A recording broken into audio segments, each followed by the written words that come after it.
Hey, welcome back to Lowballin' Outdoors. I'm Alex. Well, today we're going to discuss a very important topic. Something that a lot of people don't ever talk about. The big problem with owning firearms. Let's get into this. Now, with this delicate subject, I definitely want to hear your feedback in case I've missed a few, because every once in a while I do that. This old girl I've had since I was about 9 years old. She's been on tons of adventures. So that's the first step.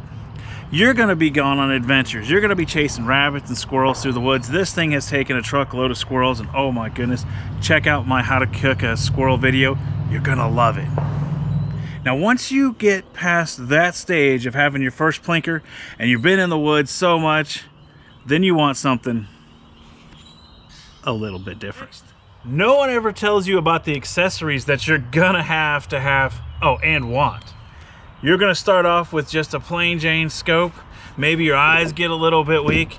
And next thing you know, you're gonna completely end up with something like this. This is a Commander NV500. This is a night vision scope, so you can even have fun in the dark. And of course, something no one tells you about, you're gonna want a few more. Now, I got into the 22 rabbit hole where from my first Model 60, which is a semi, then I had to have something like this bolt actions rifle because I wanted to squeeze out the most accuracy that I could.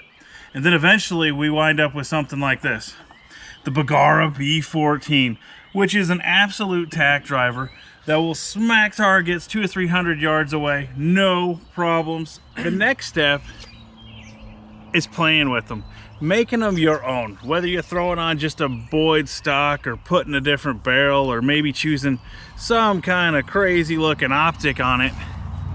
They're never done. You always want to do just that little bit to squeeze out the accuracy. I'm thinking this one needs a different trigger in it right now. You're always going to want to be picking up something to make this ever so much better.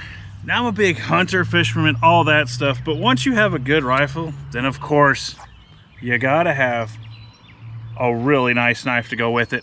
It only makes sense. And of course, a big proponent is hand loading. If you get into it for any amount of time, you are gonna want to derive the perfect bullet for your situation, whether it's plinking at the range, hunting. You're gonna start picking up hand loading, which is an absolute blast. It's a great thing to do in the wintertime when the fish aren't biting and you're stuck in the house because it's snowy and gross outside. Get into hand loading.